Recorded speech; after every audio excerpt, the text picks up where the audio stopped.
मित्रों,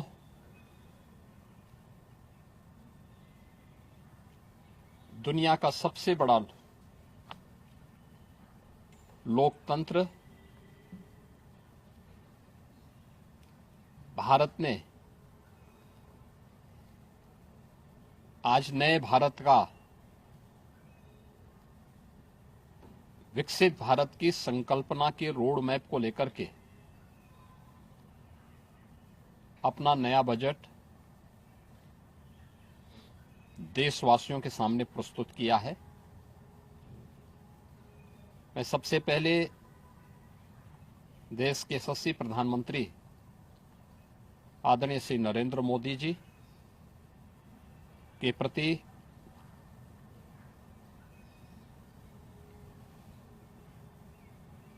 इस बजट को प्रस्तुत करने के लिए दिए गए मार्गदर्शन और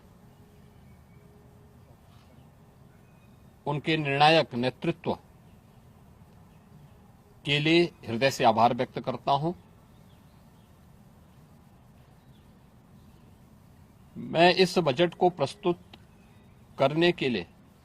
केंद्रीय वित्त मंत्री माननीय श्रीमती निर्मला सीतारमण जी को हृदय से अभिनंदन करता हूं, प्रदेशवासियों की ओर से उनका धन्यवाद करता हूं। 145 करोड़ भारतवासियों के आशा और आकांक्षाओं का प्रतीक यह बजट है, जिसमें नए भारत और विकसित भारत की संकल्पना का दृष्टि स्पष्ट दिखाई देती है। 12 लाख करोड़ रुपए से अधिक की पूंजी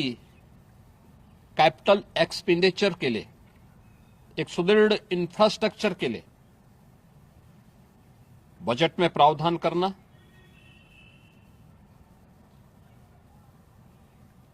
सात रेल कॉरिडोर के निर्माण के लिए प्रावधान करना, आयुष सेक्टर को विकसित करने के लिए और हेल्थ सेक्टर को मजबूती करने के साथ साथ आम नागरिक के लिए और खासतौर पर उसमें भी महिलाओं पर केंद्रित करते हुए उस पर जोर देना, हर जनपद में महिलाओं के लिए, कामकाजी महिलाओं के लिए छात्रावास के निर्माण का कार्य हो या स्टेम, साइंस, मैथ्स, स्टैटिस्टिक्स और इमर्जिंग टेक्नोलॉजी से जुड़े हुए छात्रावास के निर्माण के लिए सहयोग करने का युवाओं के सपने को एक नई उड़ान देने के लिए उनके लिए बेहतरीन इंफ्रास्ट्रक्चर से युक्त सुविधाएं उपलब्ध कराने के लिए ऐसे हॉस्टल के निर्माण का कार्य हो, नौजवानों के लिए हर एक सेक्टर में अवसर उपलब्ध हो, यह सबके साथ साथ जो व्यापक रिफॉर्म के साथ अलग अलग सेक्टर में रिफॉर्म को लेकर के जो बजट प्रस्तुत किया गया है, यह आम नागरिकों के जीवन को सहज और सरल बनाने में मदद करेगा। भारत की अर्थव्यवस्था को तेजी के साथ आगे बढ़ाने में यह बजट मददगार साबित होगा। युवाओं के लिए, महिलाओं के लिए, अन्नदाता किसानों के लिए, उद्यमियों के लिए, आम नागरिक के लिए भी ये नए अवसर को प्रदान करने वाला बजट है। मैं बजट के प्रावधानों का स्वागत करता हूं। आम नागरिक के लिए, जिसने बजट के लिए जो बड़ी आशा भरी निगाहों से जो व्यक्ति देख रहा था, खासतौर पर मध्यम वर्गीय परिवार, गत वर्ष देश ने जीएसटी रिफॉर्म को देखा है, आम नागरिक उसका लाभ लिया है। इनकम टैक्स एक्ट को अप्रैल से लागू करने की घोषणा, उसको सरलीकृत करने, हर व्यक्ति आसानी से अपने रिटर्न को भर सके, इस दिशा में उठाया गया कदम भी स्वागत योग्य है, जिससे अधिक से अधिक व्यक्ति इनकम टैक्स की तरफ आकर्षित होगा और इनकम टैक्स का अपना रिटर्न भरने के लिए आकर्षित होकर के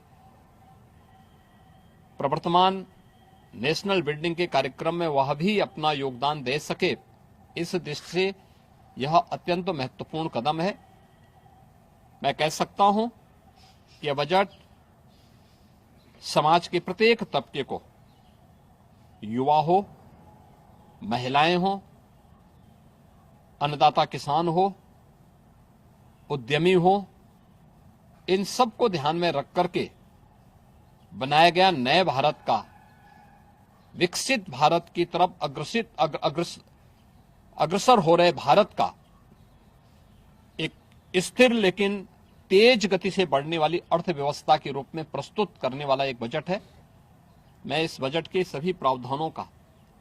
हृदय से स्वागत करता हूं। आदरणीय प्रधानमंत्री जी के प्रति आभार व्यक्त करता हूं। केंद्रीय वित्त मंत्री जी को इस बजट को प्रस्तुत करने के लिए, जो कर्तव्य भवन से प्रस्तुत किया गया पहला बजट है, इस बजट के लिए भी उनका हृदय से उन्हें बधाई देते हुए हृदय से धन्यवाद देता हूं।